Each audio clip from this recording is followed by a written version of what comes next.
السلام علیکم ناظرین، بولم 164 کے پارٹ 5 میں خوش آمدید۔ ایپیسوڈ کی شروعات میں گونجا پریشان بیٹھی ہوتی ہے۔ علاؤالدین پاس ہی میں قرآن پاک کی تلاوت کر رہا ہوتا ہے۔ تلاوت کے بعد علاؤالدین گونجا کو دعا دیتے ہوئے کہتا ہے یہ پی لو، تو گونجا کہتی ہے تم اس بار میرے لیے ماں کی طرح کام کر رہے ہو۔ یہ کہتے ساتھ ہی وہ دعا پی لیتی ہے۔ پھر علاؤالدین کا زخم دیکھتے ہوئے کہتی ہے میرے بھائی کی جانب سے یہ زخم کیا تمہیں تکلیف دے رہا ہے؟ جواب میں علاؤالدین اس سے پیار کرتے ہوئے کہتا ہے تم اپنے آپ کو پریشان نہ کرو خاتون، تمہاری کوئی غلطی نہیں ہے، لیکن اب سے یہ مزید مشکل ہوگا۔ اب کسی بھی وقت جنگ چھڑ سکتی ہے، لیکن میں چاہتا ہوں کہ تم مضبوط رہو۔ تو گونجا کہتی ہے آپ فکر نہ کریں، اب یہ مسئلہ ختم ہوا۔ میں نے آج اس بات کو یقینی بنایا، میں اب سے صرف ہمارا خیال رکھوں گی۔ یہ سن کر علاؤالدین اس سے پیار کرتا ہے اور کہتا ہے اچھا چلو پھر اپنی شادی کی تقریب منعقد کرتے ہیں، یہی صحیح وقت ہے۔ اگر ہم نے ابھی نہیں کی تو ہم کائی قبیلے میں ایک نومولود کے ساتھ شادی کرنے والے پہلے ہوں گے۔ گونجا خوش ہوتے ہوئے کہتی ہے نہیں، ایسا نہیں ہونا چاہیے، چلو پھر شادی کر لیتے ہیں اور اس موضوع کو بند کر دیتے ہیں۔ اب جبکہ ہم اتنے وقت سے انتظار کر رہے ہیں تو میں ایک افسانوی شادی کرنا چاہتی ہوں جس کے بارے میں ہر کوئی بات کرے علاؤالدین۔ تو علاؤالدین کہتا ہے ٹھیک ہے، ہم ایسا ہی کریں گے۔ ادھر بورسا میں ہولوفیرا عثمان صاحب کو ایک خط لکھ رہی ہوتی ہے۔ عثمان صاحب، میں آپ کو آنے والے خطرے کے بارے میں بتانے کے لیے لکھ رہی ہوں۔ آپ نے میرے بابا اور تمام مظلوموں کا بدلہ لے لیا۔ قسطنطین جہنم میں چلا گیا، لیکن اس سے شہنشاہ اندرونیکوس کو بہت غصہ آیا ہے۔ مجھے معلوم ہوا ہے کہ وہ بورسا میں ایک نئے تکفور کو بھیجے گا۔ میں اس تکفور کو جانتی ہوں، وہ جلد یہاں آنے والا ہے۔ وہ قسطنطین کے بابا میرے چچا جسٹانیوس پالیولوگوس ہیں۔ وہ اپنے سگے بھائی یعنی کہ میرے بابا کو موت کے گھاٹ اتارنے والا بے رحم اور گھٹیا ترین شخص ہے۔ وہ بورسا کی حفاظت کرنے اور آپ سے بدلہ لینے آ رہا ہے۔ کائی قبیلے میں ایلچم اورحان سے پوچھتی ہے اچھا کیا آپ کو یقین ہے کہ میں نے ہولوفیرا کے بارے میں خبر پھیلائی تھی؟ تو اورحان کہتا ہے میں تم سے جھوٹ نہیں بولوں گا خاتون، پہلے تو مجھے شک تھا، لیکن پھر مجھے یاد آیا کہ آپ کتنی بہادر اور عقلمند خاتون ہیں۔ آپ ہماری ریاست کے مفادات کو اپنے مفادات پر ترجیح نہیں دے سکتی۔ میں نے بھی اپنے آپ سے کہا کہ ایلچم ایسا نہیں کر سکتی۔ یہ سن کر ایلچم خوش ہوتے ہوئے کہتی ہے اللہ کا شکر ہے کہ میں آزاد ہو گئی۔ ہولوفیرا کیسی ہے؟ آپ نے اسے حال ہی میں دیکھا ہوگا، آپ نے اسے الوداع کہہ کر اچھا کیا۔ میں پھر سے ہولوفیرا کی مقروض ہوں، میں اس کی بدولت آزاد ہو گئی، اس لیے اس کے بارے میں پوچھ رہی ہوں کہ وہ کیسی ہے۔ تو اورحان کہتا ہے وہ بالکل ٹھیک ہے اور اس نے خانقاہ میں رہنے کا فیصلہ کیا ہے۔ اب ہم نے ماضی کو پیچھے چھوڑ دیا ہے۔ تو ایلچم خاتون کہتی ہیں آپ کا شکریہ حضور، آپ نے میرے بابا کا بھی انتقام لے لیا۔ جواباً اورحان کہتا ہے میں نے تم سے وعدہ کیا تھا خاتون، اور اللہ کا شکر ہے جس نے مجھے وعدہ پورا کرنے کی توفیق عطا فرمائی۔ تمہارے درد کا مداوا میری گردن پر قرض تھا، کیونکہ میں نے تمہارے ساتھ ایک خاندان شروع کیا ہے۔ بے شک ہم 2 افراد ہیں، پھر بھی ایک خاندان ہے۔ یہ سنتے ساتھ ہی ایلچم بچے کے کپڑے اورحان کو دکھاتے ہوئے کہتی ہے اب ہم صرف 2 لوگ نہیں رہے اورحان صاحب، میں حاملہ ہوں، آپ بابا بننے والے ہیں۔ یہ سن کر اورحان بہت خوش ہوتا ہے اور کھڑے ہو کر اسے گلے لگا لیتا ہے، ساتھ ساتھ وہ اللہ کا بھی شکر ادا کرتا ہے۔ اورحان کو خوش دیکھ کر ایلچم بھی بہت خوش ہوتی ہے۔ ناظرین، اس کے بعد ہم اگلے منظر میں دیکھتے ہیں یعنی شہر میں عثمان صاحب کے سپاہی اور کاتب موجود ہوتے ہیں، اور بوران کی آواز کے ساتھ ہی عثمان صاحب وہاں داخل ہوتے ہیں اور بیٹھ کر لکھوانا شروع کرتے ہیں میں سرحدی علاقوں کی تمام سرزمینوں کا مالک، ترکوں کا محافظ، اسلام کے سب سے ممتاز محافظ اور اللہ رب العزت کا خدمتگار عثمان بے۔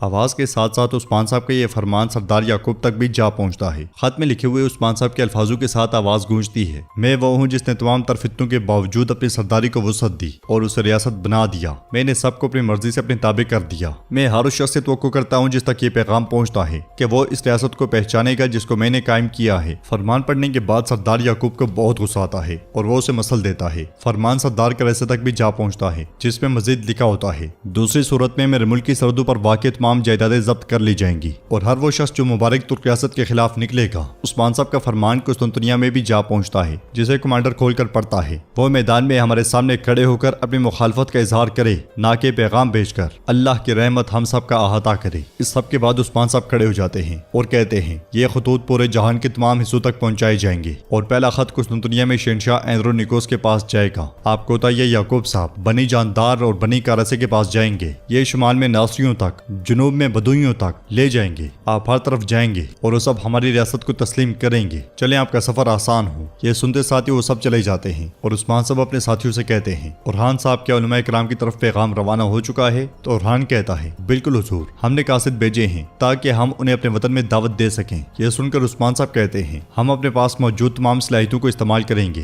ہمارا ملک سائنس اور علم کا سرچشمہ بنے گا۔ اگلے ہی پل شامل وہاں آتا ہے اور کہتا ہے حضور، ہم نے مغرب میں اپنی تمام سرحدوں پر جنگجو بھیج دیے ہیں۔ جنگجو ایک دوسرے کو بھڑکتے ہوئے تیروں کے ذریعے پیغام بھیجا کریں گے۔ اگر کوئی حملہ ہوا تو وہ اس کی طرف مارچ کریں گے اور اس کا مقابلہ کریں گے۔ ریاست کا ایک ایک انچ محفوظ ہے۔ تو عثمان صاحب کہتے ہیں ہمیں اس کے بارے میں سوچنے کی ضرورت نہیں ہے، لیکن ہمارے دشمن کو اس کے بارے میں سوچنا چاہیے۔ اب ہم شادی کی تقریب منعقد کریں گے، چلیں آ جائیں۔ یہ کہتے اور سنتے ساتھ ہی سب نکل جاتے ہیں۔ اگلے منظر میں عثمان صاحب بالا بالا خاتون کے ساتھ ایک کھلے میدان میں گھوڑا دوڑا رہے ہوتے ہیں اور وہ دونوں بہت زیادہ خوش دکھائی دیتے ہیں۔ کبھی بالا خاتون آگے ہوتی ہیں اور کبھی عثمان صاحب۔ ایک طویل دوڑ ہوتی ہے مگر اختتام برابری پر ہوتا ہے۔ عثمان صاحب بالا خاتون سے کہتے ہیں، بالا میں نے تم سے کہا تھا کہ تم آگے نہیں بڑھ سکتی۔ تو بالا خاتون کہتی ہیں، خیر تو ہے عثمان، تم تو ایسے بول رہی ہو جیسے تم جیت گئے، لیکن ہم دونوں ایک ہی وقت پر پہنچے، تم نے دیکھا۔ یہ سن کر عثمان صاحب کہتے ہیں، میں بھی حیران ہوں کہ تم دادی بن گئی ہو اور پھر بھی میرے پیچھے چلتی ہو۔ بالا خاتون منہ بناتے ہوئے کہتی ہیں، دیکھو کیا کہہ رہے ہو۔ جواب میں عثمان صاحب گھوڑے سے اترتے ہوئے کہتے ہیں، ٹھیک ہے میں نے مذاق کیا ہے، اور اس کے ساتھ ہی وہ دونوں گھوڑوں سے اترنے کے بعد ایک طرف چل پڑتے ہیں۔ عثمان صاحب کہتے ہیں، ہم نے جو بویا وہی کاٹا اور اب یہ پھل دے رہا ہے، میں بہت خوش ہوں۔ تو بالا خاتون کہتی ہیں، میں بھی،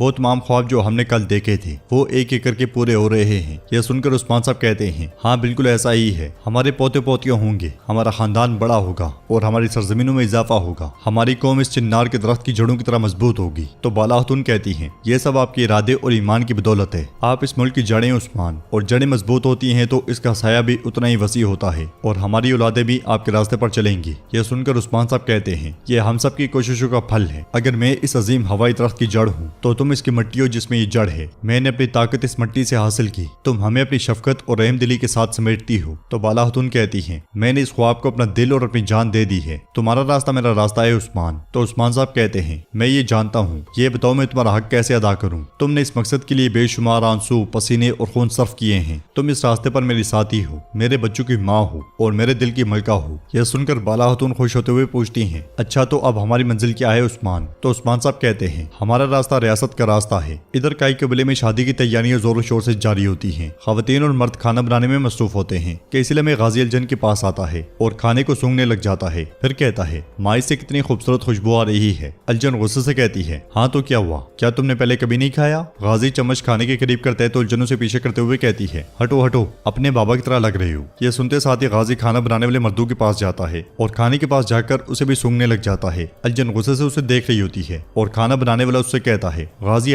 یہ حارثہ ہے، جب ہم اسے ختم کر لیں گے تو آپ اسے چکھ سکتے ہیں۔ غازی ان سے کہتا ہے، یہ بہت خوبصورت لگ رہا ہے، واہ حسین آغا، آپ کہاں سے آئے ہیں؟ جواباً حسین آغا کہتے ہیں، میں سوغوت سے آیا ہوں اور میں سوغوت کا باورچی ہوں۔ باورچی حسین جو بھی کھانا بناتا ہے غازی اس کے پاس جاتا ہے اور بہت حسرت سے کھانے کو دیکھتا ہے، پھر الجن سے کہتا ہے، ماں ناراض نہ ہونا، لیکن یہ آپ سے بہتر کھانا پکاتے ہیں۔ الجن غصے میں اسے اپنے پاس بلاتی ہے اور اس سے کہتی ہے، لگتا ہے تم نے پہلے کبھی کھانا نہیں دیکھا ہوگا، مگر غازی اپنی حرکتوں سے باز نہیں آتا اور بھوک کی وجہ سے اپنی حرکتیں جاری رکھتا ہے۔ تو ناظرین، اس کے ساتھ یہ ایپیسوڈ بھی اختتام پذیر ہوتی ہے۔ اگر آپ کو ویڈیو پسند آئے تو ویڈیو کو لائک کریں، چینل کو سبسکرائب کریں اور بیل آئیکن پر لازمی سے کلک کر دیں۔ انشاءاللہ ملتے ہیں نیکسٹ ویڈیو میں، تب تک کے لیے رکھیں اپنا اور اپنوں کا بہت زیادہ خیال۔ اللہ نگہبان۔